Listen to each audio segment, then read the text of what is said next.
Hello, this is BlueStar, Defender of Equestria, and this is my AfterThoughts review of Make New Friends But Keep Discord.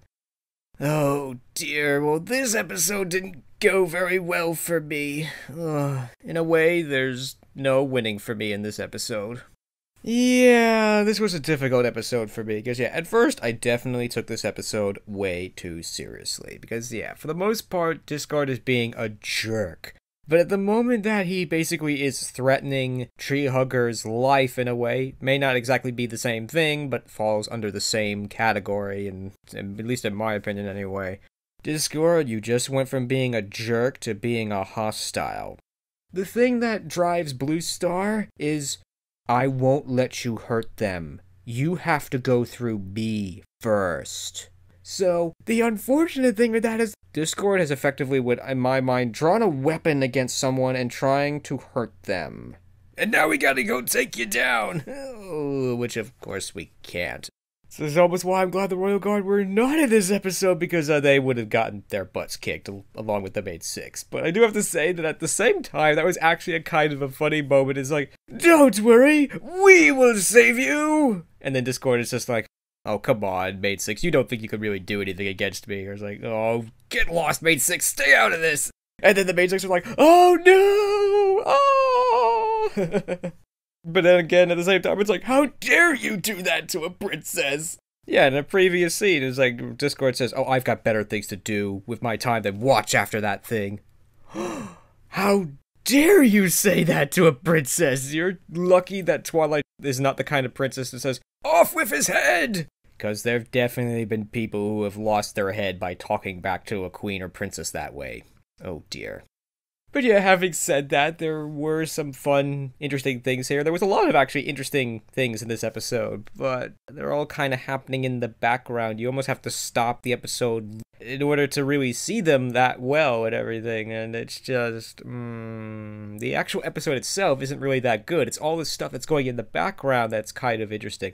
In one way, it's kind of good, because obviously, this lesson is primarily for the target audience. I mean, people my age, I would hope wouldn't have to learn this lesson, but this is definitely a very good lesson for children, because it's a very common child thing to say. It's like, you can't be friends with anyone else, you can only be friends with me! And that's a common thing that probably a lot of people have gone through, and I think that's a valid lesson, but for me, this doesn't have any value or meaning for me, because I learned that ages ago, so yeah. So it's almost in a way a clever idea to put these things in the background so that you can ignore the main story and look at all those cool things. But if those things don't really matter to you, then this episode won't have any value to you, unfortunately. I mean, for me, I don't generally get most of these references. I've never played Metal Gear Solid, I haven't seen Dumb and Dumber, so none of these things have any value to me. It's like, I know this is a reference to something, but I don't know what. And I'm starting to really dislike these pop culture reference episodes, because I usually don't get the references, so bummer. I do have to say, I kind of feel a little bit better after I posted my comment on Dr. Wolf's review, although at the same time I kind of feel kind of bad, because I sparked a couple of comments on that. It's like, oops, I was definitely too serious. But anyway, it's like, it makes me feel a little bit better to know that, I'm not the only one who feels this way. I'm not the only one who didn't like this episode, because Discord's behavior is just so... Ugh, come on, Discord, get with it already. Reminds me of a line from one of the Star Fox games. It's like, you said you weren't gonna treat me like a kid anymore! Well then stop acting like one! It's like, unfortunately, but of course, that's his job. That's Discord's role in this show, is that he's meant to be a child, quote-unquote, a child, and obviously, yes, it's a show written for little kids, so it's obviously appropriate for at least one of the characters to behave like a child. Yeah, my argument still is this just goes on for too long.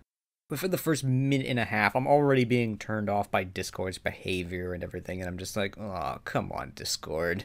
I mean, there were a lot of funny things in this episode, to say the least. I mean, Pinkie Pie was kind of funny. It's like he grabs the cameraman and it's like, he wants all the cakes! Ah! It's like, oh, no, get off of me, I'm trying to film! And for whatever reason, Discord doesn't seem to really like Pinkie Pie. It's the only time we've seen Discord backing away from a character like that and everything, and that's kind of interesting in itself. But yeah, the next moment is like, you know what? Cancel my order. You want none of the cakes now? Oh, he's like, yeah, that's the other big criticism for me in this episode is that it goes from happy, sad, happy, sad. Oh, dear. It's like, yeah, it's definitely a roller coaster ride for me. Still, for the most part, this episode was kind of funny, and yeah, even I found things that were funny and enjoyable in it, and I do like it. I do feel it has its minor problems here and there. Like, there are things that don't make sense. They're like, wait a minute. Like when Discord very creepily asks Spike, where's Twilight? Well, instead of going to see Twilight, he goes to Carousel Boutique. Huh? Why are you asking for Twilight if you're just gonna go to Carousel Boutique? What gives? Yeah, and it's some things just that don't seem right to me. They don't feel right. Like when Rarity gets all her clothes taken off by Discord, it's like she's holding her leg. Like, it's like, ow, my leg, ow, ow, ow. But no, I don't think that's what that was meant to be that way. I think it was meant to be like, oh, I'm naked in the Grand Gallic Gala, no! Sort of things like that. I mean, there's those little minor things. They don't bring the story down, but they do kinda, they're still there, however. Cutie Mark Crusaders as well. It was cool that they were there, but it was also kind of annoying. It's like, you know, they're all screaming in unison, and it's like, ow, high frequencies. Oh, I'm regretting that I wear headphones. Ow. It's another thing that reminds me. It's like, oh, I'm watching a show for 6-year-old girls. Oh dear. But yeah, Applejack's reaction to, like, my little sister's grown up. Oh, that was so touching. But I thought she cried on the inside. Never one of those little minor problems. Celestia's line at the end kind of seems strange to me, and it does sort of bother me just a little bit, because they're almost dismissing that what Discord did was okay. Yeah, everything's been forgiven, everything's cool, but at the same time, it just doesn't feel right for Celestia to just dismiss the fact that he threatened another pony in a way that is not okay. Let's put it this way, if you did this in the real world, there'd be serious consequences to it, and it's almost dangerous to suggest that there wouldn't be. That's how I feel about it, but, you know, at the end of the day, this episode was not meant to be a big deal. It wasn't meant to be a big, heavy episode. It was really more meant to be fun and everything, and even when Discord is about to throw Treehugger into the alternate dimension and everything, it's like, oh, it's nice there. It's not horrible. It's not bad. It's not like he's sending her to Tartarus or something. But even so, you know, this is definitely crossing a line that we can't just simply dismiss. Or at least that's the way I feel, but yeah, but it was, in the end, it was okay, I guess, but whatever. And I did really like Treehugger. I have to say, I don't really like hippies too much, to be honest, but I really liked her, because she was really cool. I did love her line after everything with Discord. She's like, I need a few minutes to clear up my chakras before I can hug you from a place of authenticity. Translation, you know, I'm willing to forgive you for this, but I'm gonna need a few minutes first. I liked that. I could think that would be understandable and everything. Because, yeah, it's like, you're just threatening to throw me into an alternate dimension. I can't just hug you and pretend that everything's okay just yet. There were a lot of funny things here. I mean, certainly, Celestia's line at the end, I must admit, was great. It bothers me a little bit, but it was also really funny. It's like, this is the most fun gala ever. Imagine how dull it would have been if Discord wasn't here. And the night is still young. And oh, poor Twilight. She's just in, like, shock. She's like, I can't believe Celestia's saying this. How could you? It's probably what Twilight's thinking right now. I have to say that, yeah, at first I'm with Twilight on this one, but yeah, this episode wasn't meant to be big or heavy. It was meant to be fun, and everything's fine, everything's cool, so yeah. And sort of a similar note, the Smooze made a return, which I do have to say, in short, I really like this Smooze better than I liked the Smooze that was in the, I believe it was the season finale of the first generation of My Little Pony. That was much more creepier and much scarier, and it was almost to a point of, what possessed you to put this into a show that you're marketing for little girls? What's wrong with you? It's been a while, but I do have to say that, watching Forward Operating Bases Equestria's review of this episode, which, by the way, was really funny. I think you should go watch it. Even that reminded me a little bit of, why I thought the original Smooze was creepy and everything. So, oh dear. So anyway, enough of that. I definitely like the new Smooze better because he's a lot more fun. He's cool. He's actually not a bad guy. I like him and everything. He's cool. And I must admit, it was kind of funny and kind of weird at the same time to have the Smooze all over the floor. My favorite part, sort of was. It's like Apple Bloom is like half drowning in the smooze. It's like, quick, somebody throw her a life preserver.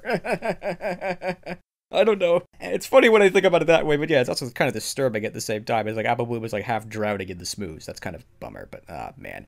I think that's ultimately my issue with this episode. It's fun, and it's not fun at the same time. It's like, you can interpret this in a funny way, but you could also interpret this in a very serious way, and dear, so yeah. And I think in short, this is definitely a binary episode, is all I like to call it. You either like it, or you don't.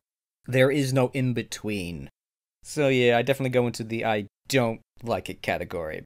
But objectively, there's not too much wrong with it, but I do have to say that Discord's behavior went on for just too long. And the main reason I don't like this is because I've seen this kind of episode already. This is almost a classic kind of episode for a children's show to do. It's like, oh, I just simply have done this before. Could we move on now? But we did get to see a lot of interesting things, including Discord's home, which was kind of cool. But I do feel for that poor male pony. I hope he will be okay. Oh. And I certainly appreciate his dedication to duty and delivering the mail at all costs. Thank you very much, Mr. Mail Pony. But wait a minute. Maybe he didn't make it out, because we did see him get dragged off by a strange alien monster. So I think I'm gonna send my rescue rocket drone after him. So this is Blue Star to ground control. Commence launch in 5, 4, 3, 2, 1. Launch! Oh my gosh, that wasn't supposed to happen! Oh no. My beautiful rocket has been destroyed in a horrific fiery explosion, and there are things falling from the sky, and oh no!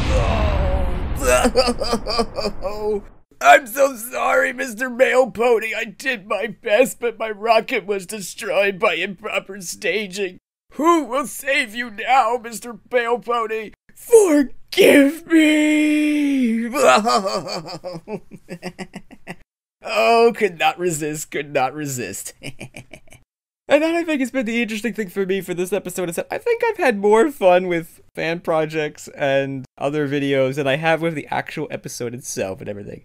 Oh, and by the way, I did do a minor role in one of Sasabashan's videos of a sort of a review of this episode, and I thought it was pretty good. It was very fun, and I really loved the guy who did the smooze. He was awesome. I liked him. His performance was awesome. And it was also really cool to see the smooze's perspective on everything, so maybe go check it out a little bit. But anyway, on an official standpoint, I'll give this episode a neutral grade. But it almost deserves a positive grade for everyone, but a negative grade for me, because unfortunately, I just simply don't like it. I want to like it, and there are parts of me that like it, but I just can't get over Discord's bad behavior or something, and dear oh dear. I'll split the difference and I'll give it a neutral grade. It's okay. It's definitely a binary episode. You either like it or you don't. So, unfortunately, I fall into the don't category, so bummer. Oh well, let's just hope that the next episode will be better and that everyone will enjoy that episode.